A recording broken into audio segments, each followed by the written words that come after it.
চলে যাওয়ার পর আমার দিনের পাক রাসূল করিম ছিলেন শরীয়তের পাক্কা একজন আলেম। তিনি বিদায়ের বেলায় তেনার যারা সাহাবা ছিলেন তার শরীয়তের জুব্বা খান দেওয়ার কথা একজন পাক্কা আলেমকে কি বলেন, আর তিনি আলেমকে সেই জুব্বাটা না দিয়া যে জীবনে কোনোদিন মসজিদের দুয়ারে গেল না, ওই ব্যক্তিক জুব্বাটা দিয়ে গেল, তাহলে প্রেমিককে ডাছিল। তাই আমার দিনের পাক রাসূল করিম সাল্লাল্লাহু আলাইহি সাল্লামের প্রেমে আর একজন ব্যক্তি মানে ইহুদির ভিতর থেকে পাগল হয়ে গেছিল, তার নাম ছিল আব্দুল্লাহ। এই আব্দুল্লাহকে ওই বংশের সমস্ত লোকজন ওই মুহাম্মাদি কালেমাকে ভুলে দেওয়ার জন্য তাকে মারপিট করে তাকে এমন একটা অবশেষে যন্ত্রণা দিলেন যে এই ঠ্যাং দুইটা গাছের সাথে বান্ধা নিচের দিকে ঝুইলে চামড়া ছিলেয়ে নামা শুরু করে দিলেন। ওই দেশে আবু বকর সিদ্দিক গেছিলেন শিকার করার জন্য, গিয়ে দেখছিলেন যে এমন একজন ব্যক্তিকে কঠিন শাস্তি দিতেছে, এই শাস্তি দেওয়ার উদ্দেশ্য কি, একটু এগিয়ে যায় ঘটনাটা জানলেন। কি ঘটনা? উনি যে ওনার বংশের মধ্যে থেকে তিনি নবীর প্রেমে পাগল হয়ে গেছে নবীর এসকে এইটাকে ভুলাইয়া দেওয়ার জন্য তাকে ওইরকম শাস্তি দিতেছে, এটা আবু বকর সিদ্দিক শুনতে পারলেন। শুই না বলছিল, বাবা আপনারা তো মাইরেই ফেলাইবেন একে, তবে না মাইরা যদি দয়া করে এই মানে বিক্রি করেন তাহলে আমি নিয়ে যাইতাম। তখন কিছু কিছু ইহুদি বলছিল যে কে বিক্রি, তাইলে যদি ওনাকে মারিয়া ফালাই তাই তো একটা মাইরা ফালাই, এনাকে বেচা ফালাইলে তো কিছু না কিছু পাম হই। তখন আবু বকর সিদ্দিক বলছিল, ভাই আমি এই গোলামের মূল্য আপনাদেরকে আর কিছু দিতে পারবো না, এই যে আমার মাথার যে পাগড়ি আছে এই পাগড়ির বদল যদি দয়া করে এই গোলামকে আমার হাতে তুলে দেন তাইলে আমি নিয়ে যাইতাম। তবে আবু বকর সিদ্দিকের মাথার পাগড়িটা ওনাদের সকলের পছন্দ হয়ে গেছিল। সুবহানাল্লাহ। সেই পছন্দের পাগড়ি নিয়ে একটা পাগড়ি দিয়ে গোলামকে কিনে নিল, কেডা সে? নবীর প্রেমিক।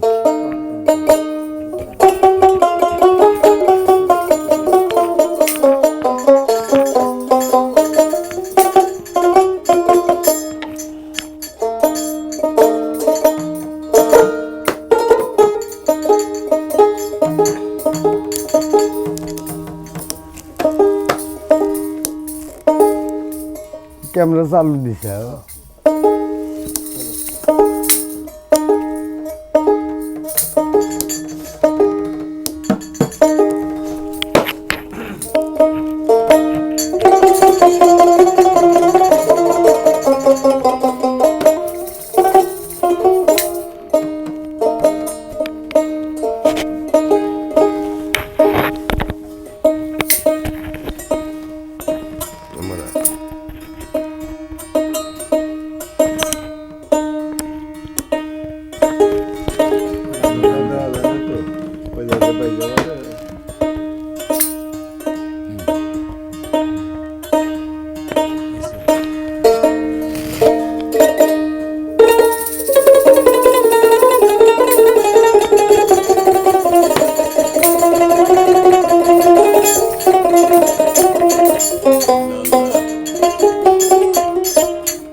ওরে এই নিশীতে এই পথে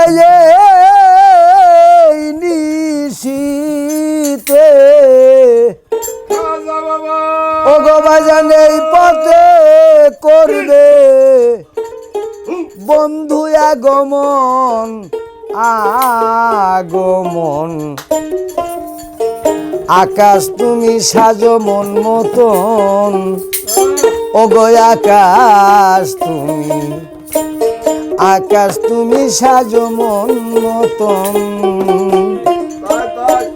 আমার আল্লাহ হুকুম দিল আজকে রাতে, ওরে তোমার যত মনের গো কালি ও তুমি সকলি মুছিয়া ফেলি গো, তুমি বাজাও চাঁদের ঝিলিমিলি, বাজাও চাঁদের ঝিলিমিলি বাবা আসল পাইতে দেওয়া শোন কি গো দেওয়া শোন, আকাশ তুমি সাজো মন মতন। আমরা সকলেই জানি যে আল্লাহ রাসূল এমন সময় মেরাজে গেছে, মেরাজে গিয়ে তার 27 বছর গুজারিয়ে গেছে গা। এটা হলো সেই 27 রাত। এই যে 27টি বছর গুজারিয়ে গেল, আমরা ঠিকই ঘুমের ঘরে কয়শো বছর যায় এটা কেউ বলতে পারবেন না। খালি রাত্রে শুইছেন আর সকালে ঘুমের থেকে উঠলেন এইটাই বলতে পারবেন, কিন্তু ঘুমের ঘরে কয়শো বছর গেল এটা বলতে পারবেন না।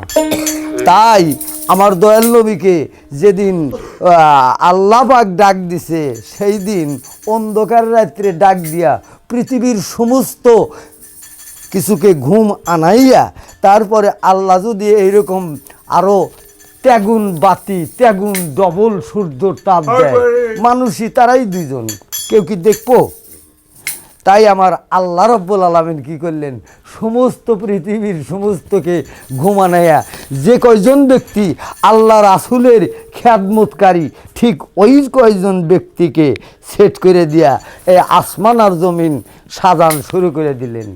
ওরে তারা ফুলের শতমালায়া,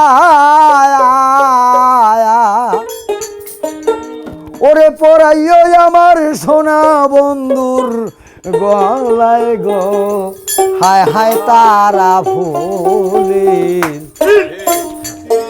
শতমালায়া,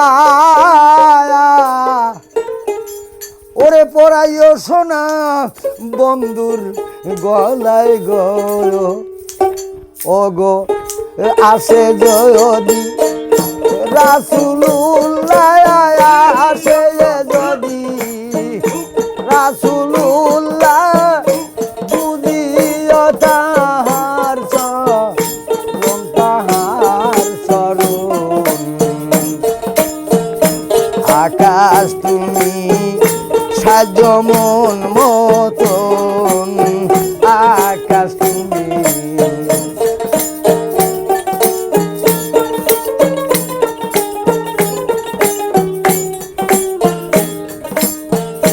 তারা ফুলের শত মালায়া,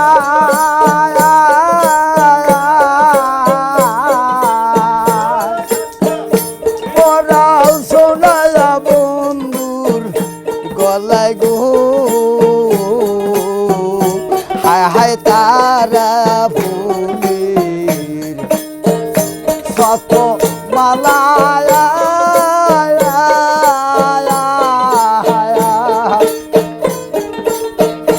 পরাও সোনা বন্ধুর গলায় গো, ওরে আসে যদি রাসূলুল্লাহ, বুঝি ও তাহার চরণ, তাহার চরণ। আকাশ তুমি সাজো মন মতন। হ্যাঁ বাবা,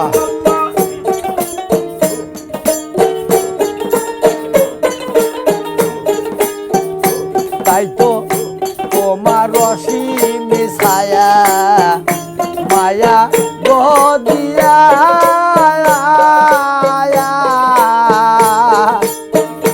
ওই দিন এই বিশ্ব রাগছেও গো মাইয়া গো, তোমার অসীম ছায়া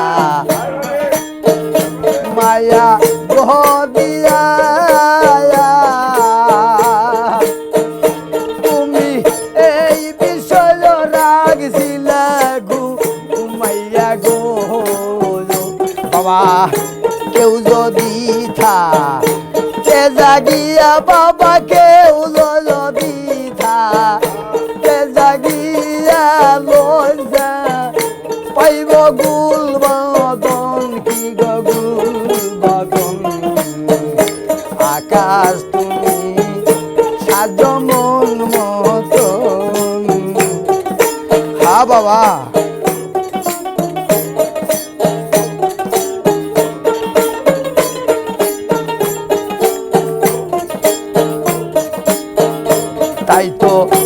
রাজাকেরি কপালের ফেরে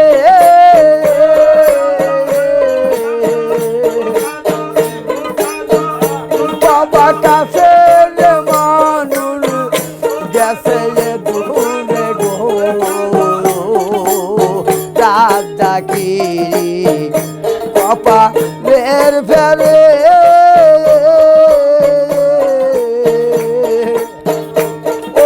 কায়াসের মানুষ গেছে দূরে গো আমি আর কত কাল রাখবো ধরে আমি আর কত কাল রাখবো ধরে পুরাই রসের জৈবন রসের যৌবন আকাশ তুমি সাজমন মতন কি দে আকাশ তুমি